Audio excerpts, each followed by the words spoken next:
Evolusi multimedia. Mengapa kombinasi teks, suara, dan visual menjadi fondasi era digital? Di dunia yang bergerak serba cepat saat ini, perhatian manusia adalah komoditas yang paling berharga. Kita hidup di era di mana informasi membanjiri ruang digital setiap detiknya. Dalam keriuhan tersebut, ada satu kekuatan besar yang mampu menembus kebisingan, multimedia. Jika kita melihat kembali ke masa 2 dekade lalu, konsumsi konten kita sangat terbatas. Kita membaca koran, mendengarkan radio, atau menonton televisi secara terpisah. Namun kini, batas-batas tersebut telah runtuh. Multimedia bukan sekadar istilah teknis, ia adalah bahasa baru peradaban modern. Artikel ini akan mengupas tuntas apa itu multimedia, mengapa sifat interaktifnya begitu krusial, dan bagaimana integrasi digital mengubah cara kita berinteraksi dengan dunia. Memahami definisi multimedia, lebih dari sekadar campuran.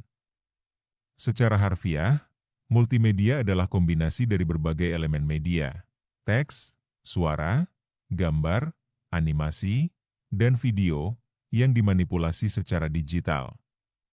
Namun, jika hanya sekadar mencampur, maka sebuah buku yang memiliki gambar sudah bisa disebut multimedia. Apa yang membuat multimedia modern berbeda? Kunci utamanya terletak pada dua hal, digitalisasi dan interaktivitas. Satu teks, the foundation.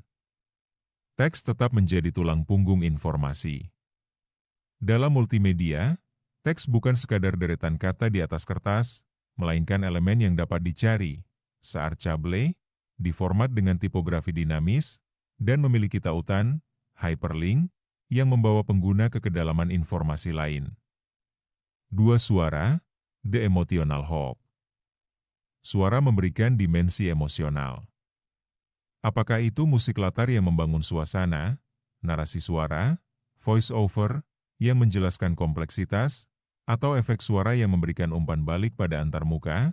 Audio adalah pengikat psikologis yang membuat konten terasa hidup. 3. Gambar dan grafis, the visual anchor. Gambar adalah pemberi impresi pertama. Dalam multimedia, gambar tidak statis. Mereka bisa berupa infografis yang dapat berinteraksi, foto resolusi tinggi, atau ilustrasi yang menjelaskan konsep abstrak dengan sekali pandang.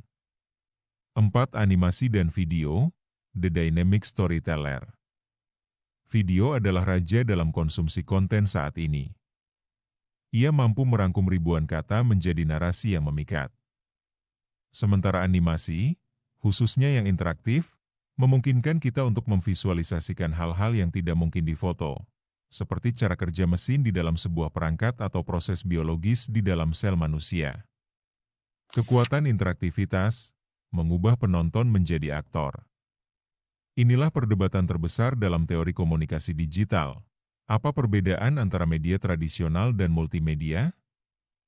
Jawabannya adalah kontrol. Media tradisional, seperti TV atau film bioskop, bersifat linear. Anda duduk, menonton, dan menerima apa yang disajikan. Multimedia interaktif membalik paradigma ini. Dengan kontrol yang terintegrasi, pengguna kini memegang kendali atas pengalaman mereka sendiri. Non-linearitas, pengguna dapat memilih jalur narasi mereka sendiri. Saat Anda membuka situs web interaktif, Anda tidak harus membaca dari atas ke bawah. Anda bisa mengklik tautan, memutar video, atau menggeser elemen grafis sesuai rasa ingin tahu Anda. Umpan balik instan. Dalam sistem multimedia interaktif, setiap input pengguna mendapatkan respon. Klik pada tombol, geser layar, atau perintah suara, semuanya menciptakan dialog antara manusia dan mesin. Personalisasi. Dengan kemampuan integrasi digital, multimedia dapat beradaptasi sesuai dengan preferensi pengguna. Algoritma merekomendasikan video yang relevan, atau mengubah antarmuka sesuai dengan bahasa dan kebutuhan aksesibilitas pengguna. Antarmuka, interface jendela menuju dunia digital. Jika multimedia adalah isinya, maka antarmuka, interface, adalah rumahnya. Antarmuka pada media tampilan akhir, baik itu layar smartphone, monitor komputer, atau headset VR, adalah elemen yang menentukan apakah sebuah konten multimedia akan dinikmati atau diabaikan. Sebuah antarmuka yang baik, UI UX, harus transparan. Artinya, pengguna tidak seharusnya memikirkan cara menggunakan aplikasinya, melainkan fokus sepenuhnya pada konten yang disajikan. Antarmuka yang terintegrasi dengan multimedia harus mempertimbangkan beberapa aspek. Responsivitas, konten harus tampil sempurna di berbagai ukuran layar. Intuisi, navigasi harus terasa alami. Ikon yang mudah dimengerti dan alur kerja yang logis mencegah pengguna merasa tersesat dalam lautan informasi. Aksesibilitas, multimedia yang hebat adalah multimedia yang inklusif. Penyediaan teks bagi penyandang tunarungu atau narasi suara bagi mereka yang memiliki keterbatasan visual adalah standar baru dalam desain antarmuka. Mengapa multimedia menjadi begitu dominan? Ada alasan biologis di balik mengapa otak kita sangat menyukai konten multimedia. Otak manusia memproses informasi visual 60.000 kali lebih cepat daripada teks. Ketika kita mengombinasikan visual dengan narasi suara dan elemen interaktif yang memaksa kita ikut bermain, retensi ingatan meningkat drastis. Multimedia dalam sektor pendidikan. Dulu, belajar sejarah hanya melalui buku teks yang membosankan.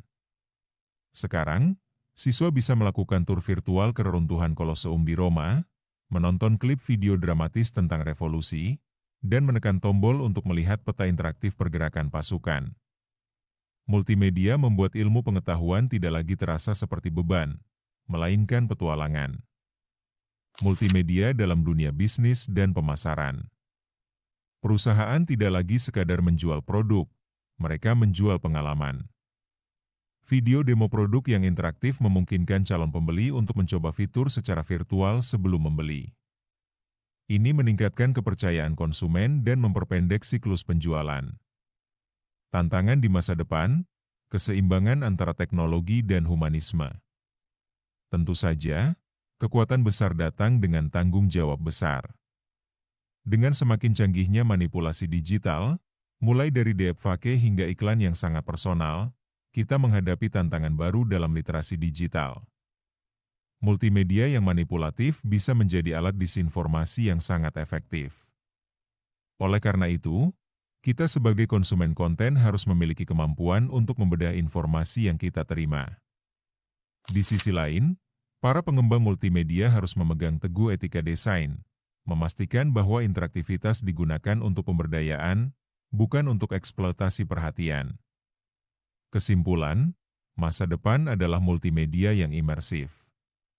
Kita telah bergerak jauh dari sekadar teks statis. Multimedia telah menjadi tulang punggung komunikasi modern. Ia adalah kombinasi yang saling mengunci. Tanpa teks, multimedia kehilangan kedalaman, tanpa suara dan visual, ia kehilangan emosi, dan tanpa interaktivitas, ia kehilangan jiwanya. Saat teknologi seperti augmented reality, AR, dan virtual reality, VR, terus berkembang, definisi kita tentang multimedia akan kembali berevolusi. Kita tidak lagi hanya melihat layar, kita akan berada di dalam konten tersebut. Bagi Anda para pembuat konten, pengembang, atau sekadar penikmat digital, ingatlah satu hal, multimedia yang paling kuat bukanlah yang paling canggih secara teknologi, melainkan yang paling berhasil membangun hubungan yang bermakna antara kreator dan audiens melalui antarmuka yang intuitif dan konten yang jujur. Dunia digital adalah kanvas yang luas. Dengan multimedia sebagai kuasnya, kita tidak lagi sekadar membaca sejarah, kita sedang menulisnya. Apakah Anda siap untuk mulai menciptakan pengalaman multimedia Anda sendiri? Ingatlah, mulailah dengan empati terhadap pengguna, dan biarkan teknologi menjadi kendaraan untuk menyampaikan pesan Anda dengan lebih kuat. Evolusi